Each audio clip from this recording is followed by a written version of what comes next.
Locked On Vikings, Locked On Cowboys, previewing this NFC showdown. Let's get into it. You are Locked On Cowboys, your daily Dallas Cowboys podcast. Part of the Locked On Podcast Network, your team every day. Locked On Cowboys. Locked On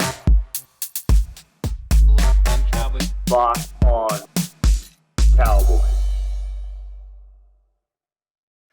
What's going on, everybody? Cowboys fans, Vikings fans, it's Thursday, and you know what that means. That is Crossover Thursday here on the Locked On Podcast Network. I am Luke Braun of Locked On Vikings, and Cowboys fans, I'm here with your guy, Marcus Mosher of Locked On Cowboys. Welcome in, everybody. As always, this Crossover Thursday is brought to you by our friends at Prize Picks. Prize Picks is so much fun. It's so easy to play. It is a great way to play daily fantasy because you just have to pick 2 to 5 players and it can be you against the house. Prize Picks has a projection and you just got to go higher or lower. Takes less than 60 seconds to enter. It is so easy. We love Prize Picks and we know that you will too. And first-time users can receive a 100% instant deposit match up to $100 with promo code Locked On. That's prizepicks.com, promo code Locked On. Marcus, welcome.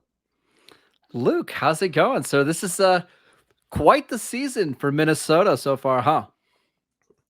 Yeah, and if you look at like Super Bowl betting odds and stuff, our two teams are neck and neck, which is kind of crazy because we have our division wrapped and the Cowboys are in second and like likely to play on the road. So this game is huge because this is a chance to get like a common game on the Eagles too. And technically, the Cowboys are actually third in their division. The Giants are 7-2, a game up on Dallas. Oh my God, that's right.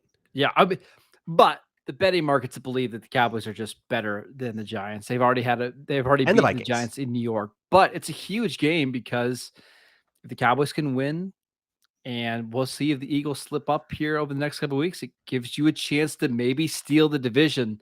But yeah, it's just a monster game for both of these teams. Right. And well, I guess tell me what is the current conversation in Dallas with Dak Prescott has come back and things like aren't going as well. Like, what's the deal with this? It's funny how much a week makes a difference, right? Because the Cowboys were on the bye in week 9, and it's, the Cowboys are awesome. They scored 49 points. Dak is back. The defense is making plays. Everything is great. This is a Super Bowl contender. And then you lose to Green Bay in overtime. And, well, hey, is Dak the clear-cut starter? Is the defense just absolutely terrible? Is Dan Quinn the right guy? I mean, you know how this works in Minnesota. Like, one loss can change so much. But the fact does look like they just need to play better, and they need to be more consistent, and they need to figure out ways to beat better teams. They're fine against these teams like the Lions and the Bears and whoever, but when they play better teams, need to step up. And I think that's why this week against the Vikings is such a big challenge and a big game for them. Yeah, I think for us, we're just trying to not have the like letdown game because of what happened versus the Bills. Like we just had that test, right? We just went to Buffalo, to the Bills.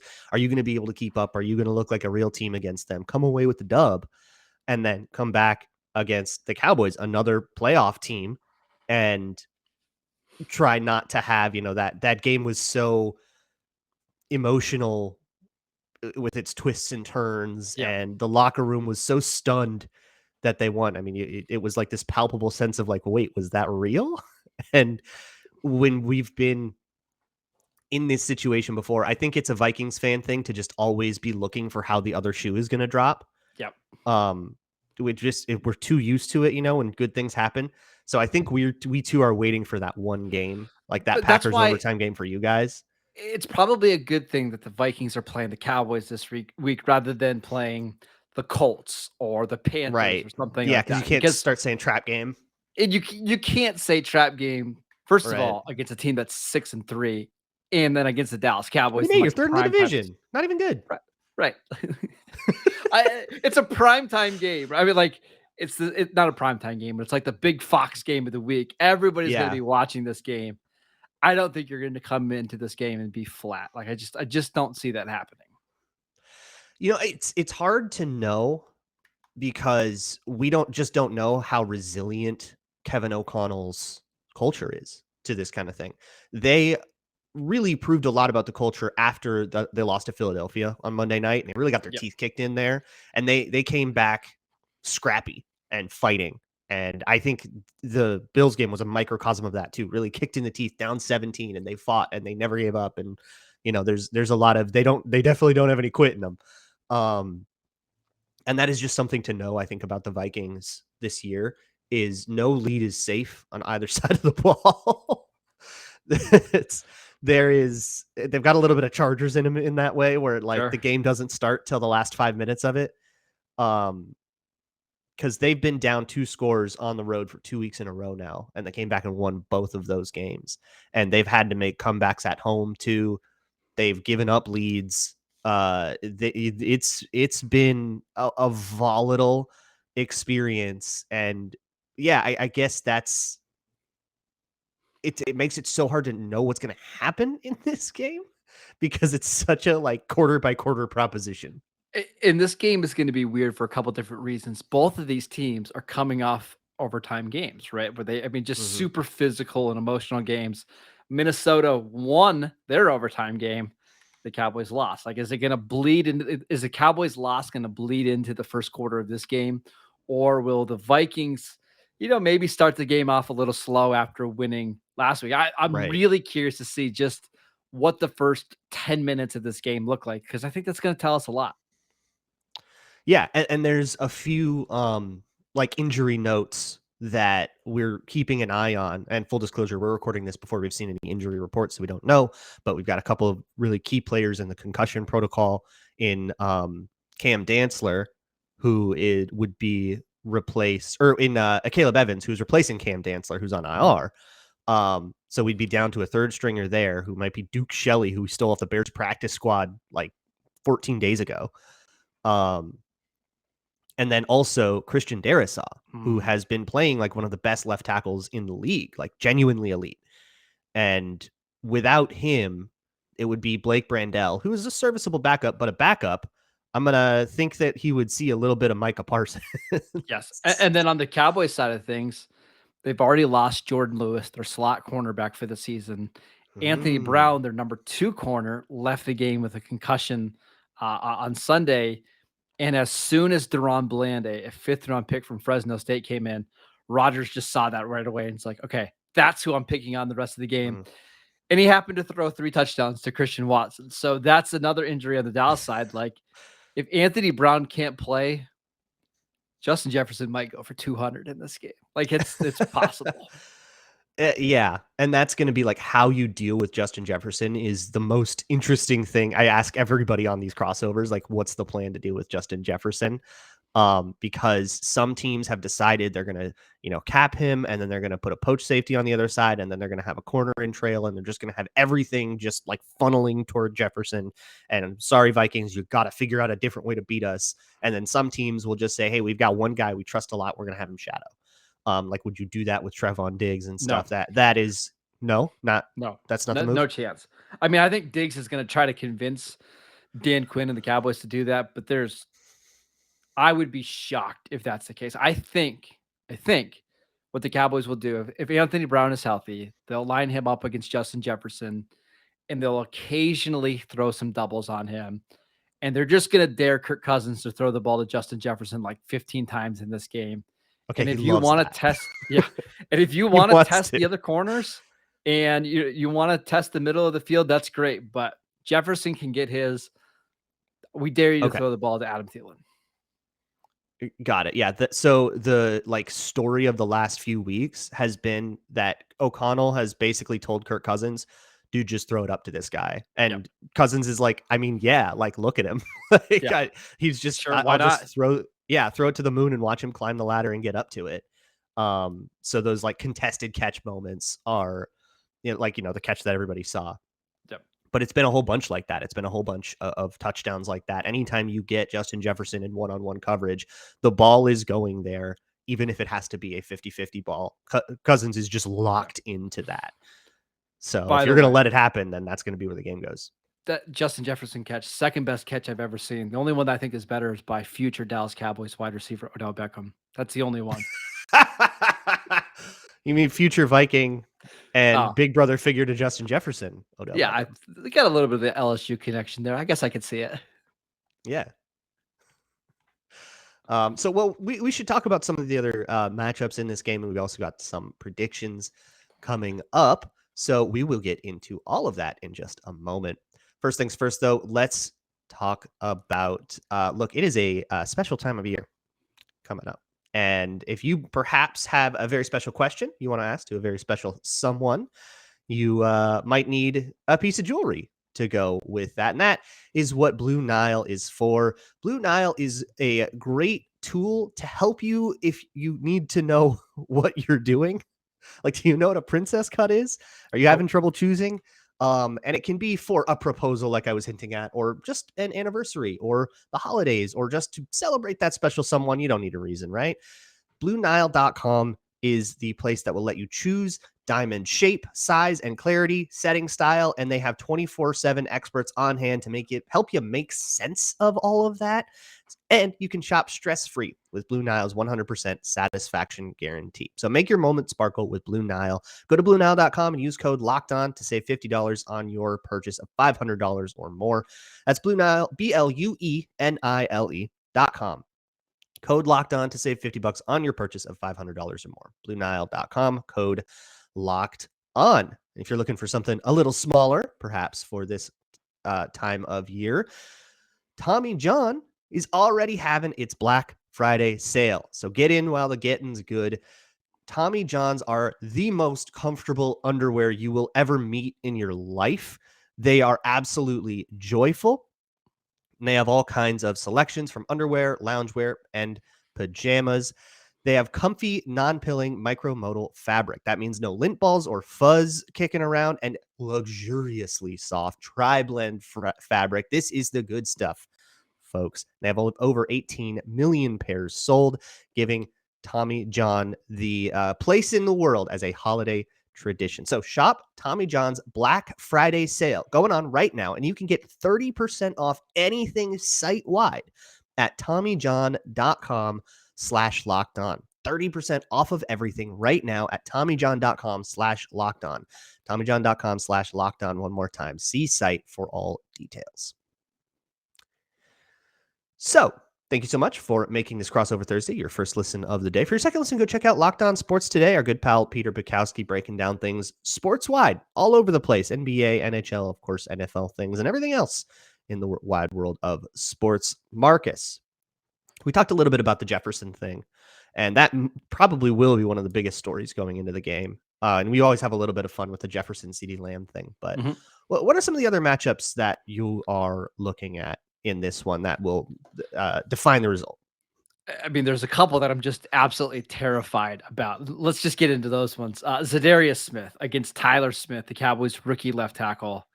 Zadarius has been awesome this year, and the Cowboys kind of flirted around with the idea of potentially bringing in Zadarius Smith, but he said he wanted like, I don't know, $10 million a year, and Jerry Jones and Stephen Jones were like, oh, whoa, we're not giving that much to a edge rusher with a bad back, but it's been worth it. I mean, he's been awesome this year. Back's fine. Yeah, it's fine. Tyler Smith has been passable at left tackle. I think he's a better run player than he is a pass blocker. I think the Cowboys can get the secondary of the Vikings. I think you can expose them a little bit if you have time to throw the ball. I'm really nervous about Danielle Hunter and Zadarius Smith because I feel like those are the type of edge rushers that give the Cowboys problems. You know, the guys that can convert speed to power, that can drive tackles back into the laps of a quarterback. I'm nervous, Luke. I'm really, really nervous about what those edge guys can do in this game. So I would ask about the interior of the line because that's where a lot of Zadarius Smith's production has come from. It's always been his superpower is getting one-on-one with a guard and crushing him, just swimming the crap out of him. And that's what a lot of the Vikings like pass rush packages are designed to do, is to manipulate your protection so that it's Zadarius Smith one-on-one with somebody on the inside. If they're going to attack a tackle, it's probably going to be more Danielle Hunter. That's scary because the Cowboys left guard Connor McGovern has been just short of a disaster this year. Tyler Biadasz, their Really? center's fine. He's fine, but he's not the most powerful guy in the world. Minnesota's defensive line should eat in this game. And if they do, I just don't see the Cowboys having a ton of success in this game. You look for them to see a lot of 2 and 3 tight end sets to potentially minimize that a little bit. But yeah, it's a bad matchup for Dallas. Interesting. So that's going to mean pressure on Dak Prescott, but something that we have had trouble with in the last few games is kind of scramble ramble quarterbacks getting out of the pocket, making plays, and doing the improv thing. Taylor Heineke made a ton of plays like that. Josh Allen did the Josh Allen thing. Kyler Murray. I mean, like every game we were even struggling with it a little bit against Skylar Thompson in Miami, who's that kind of quarterback. We haven't really seen like a true like pocket passer in a good while. And that's Dak, right? Like that's just Dak's game now. Early on in his career, he was one of those quarterbacks that could get outside the pocket and make plays. He still with doesn't his arms in schoolyard? his leg. Not anymore. He was never Not since the injury. Like that injury back in 2020 has completely zapped him of his athleticism. You'll see him do quarterback sneaks and read options near the end zone, but outside of that, he's not running. Yeah, like he was never Justin Fields, right? Like it was never like part of the offense to do that, but it was always a little bit closer to, the Aaron Rodgers brand or the Kirk Mahomes Cousins. brand of Right. Yeah, So who gets more rushing yards, Kirk Cousins or Dak Prescott in this one? Cousins easily, I think, in this game. I don't even think it's that close. Awesome. Like I won't be surprised if Dak finishes this game with like 4 rushing yards, and it's all just on QB sneak stuff. Got it. So I guess another question. So here's a matchup that I'm looking at is CeeDee Lamb. Are the Cowboys the kind of team that says backup cornerback gets CeeDee Lamb all day? Because the Vikings play sides on their corners. So if it's a Caleb Evans who's a backup, or if it's Andrew Booth who is the third stringer and is not remotely ready to be on an NFL field, or if it's Duke Shelley who maybe shouldn't be on a roster but did make one good play in Buffalo. Whoever that guy is, he will be on the defensive right all day, no matter what. So how do the Cowboys attack that? Is it put CeeDee Lamb over there, or is it put CeeDee Lamb in the slot against Chandon Sullivan, or would they rather do something else? It's going to be CeeDee in the slot almost all game long. And we saw last week, in the last couple of weeks, they're fine just trotting out Michael Gallup and Noah Brown and basically being like, hey, these are our guys on the outside. They're going to run 50 yards every single play. And our passing game is going to be Dalton Schultz and CeeDee Lamb in the middle of the field, and you better figure out how to stop it. I think CeeDee's going to see 75 to 80% of his routes out of the slot. And what you see Dallas doing now is putting him or lining him up like directly behind Dalton Schultz to avoid any kind of press coverage and get him free releases. I think you'll see CeeDee in the slot running a ton of digs, a ton of crossing routes to try to avoid Patrick Peterson and get into coverage against those linebackers. That would be, man, it's going to be really interesting to see how they deal with a team that just is like, we're going to live out of the slot. Like, do they just want to kind of have a safety reading 2-1 all day and just say, if you ever go deep, we're just going to have you capped and we'll like deal with that. And then hope Michael Gallup doesn't kill us on the outside, which he absolutely can, especially against a backup. And so I guess we haven't talked about either team's run game this whole time yet. And I guess let's start with the Cowboys, because that is between Ezekiel Elliott and Tony Pollard. Not necessarily in that order. Definitely not in that order. Is that like not a joke? Because that was a meme that I had like 3 years ago. Is that real now? Is Tony Pollard just a better player? I mean, he's been the better player for multiple years now. Like it's literally not a joke. I'm really fascinated. Like for real now. Oh, like it's for real.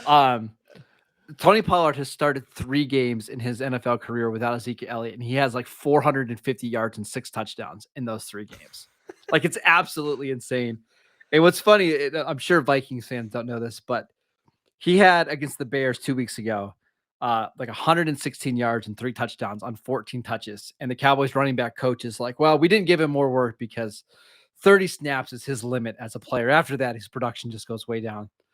He had 72 snaps against the Packers last week.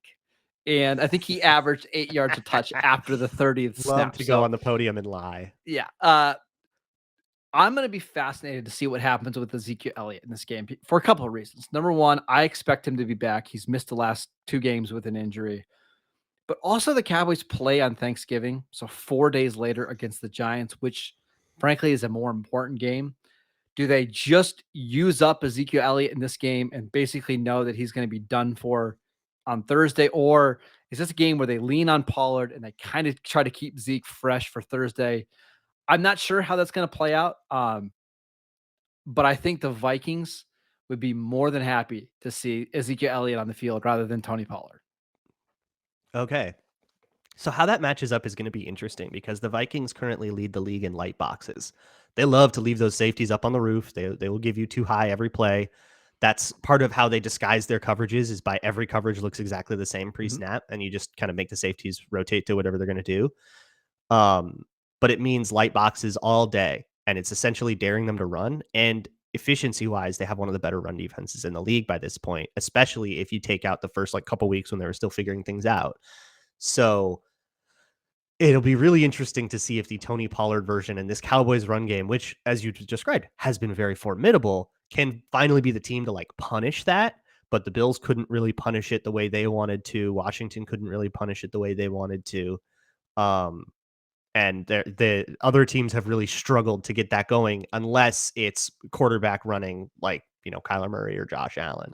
Well, and that's why it's going to be fascinating to see what the Cowboys do personnel-wise in this game. They love nothing more than putting 3 tight ends on the field and just trying to play bully ball, or to put 2 tight ends on the field and then one of those receivers being Noah Brown, who's really a glorified tight end. If they do that and Minnesota still wants to play with light boxes, the Cowboys will have a ton of success running the ball. But you and I both know, Luke, points come out of the passing game. The Cowboys can run the ball. You can't live like that. You can't live like that. And especially unless you're play actioning off it. But play action out of 13, what is that? Nothing, right? You're hoping to get a 12-yard gain on a boot to your tight end, right? So how long can the Cowboys stick with the run game? This is a team that's built to play with a lead.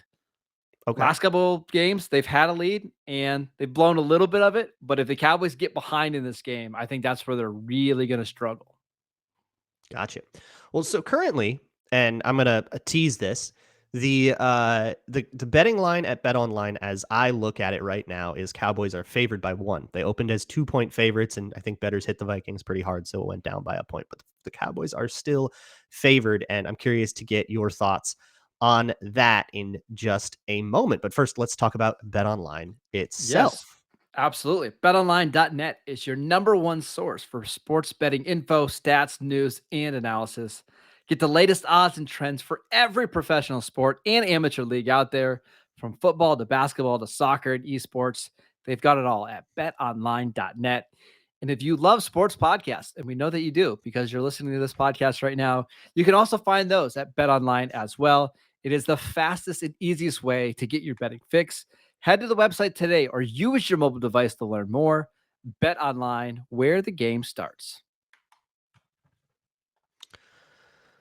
So let's just get right into that, Marcus. Why? This is a question I have gotten so many times because, look, we beat what a lot of people think is the best team in the league in their house in a scrappy overtime game. We're going home against a team that's third in its division, and we're underdogs at home. What gives? So I saw the last few times that this has happened where an 8-1 team is a home dog is because of backup quarterbacks, right? They either lost their backup quarterback or they lost their starter or whatever. Yeah. We never see this happen where an 8-1 team with a full lineup. It's wild. These two teams are very similar though, right? I think these are both similar caliber teams. And I think because the Cowboys maybe have a little bit better defense is why odds makers are giving the Cowboys the nod here. I think this should be a pick 'em all day, to be honest, Luke. These are just two very, very similar teams.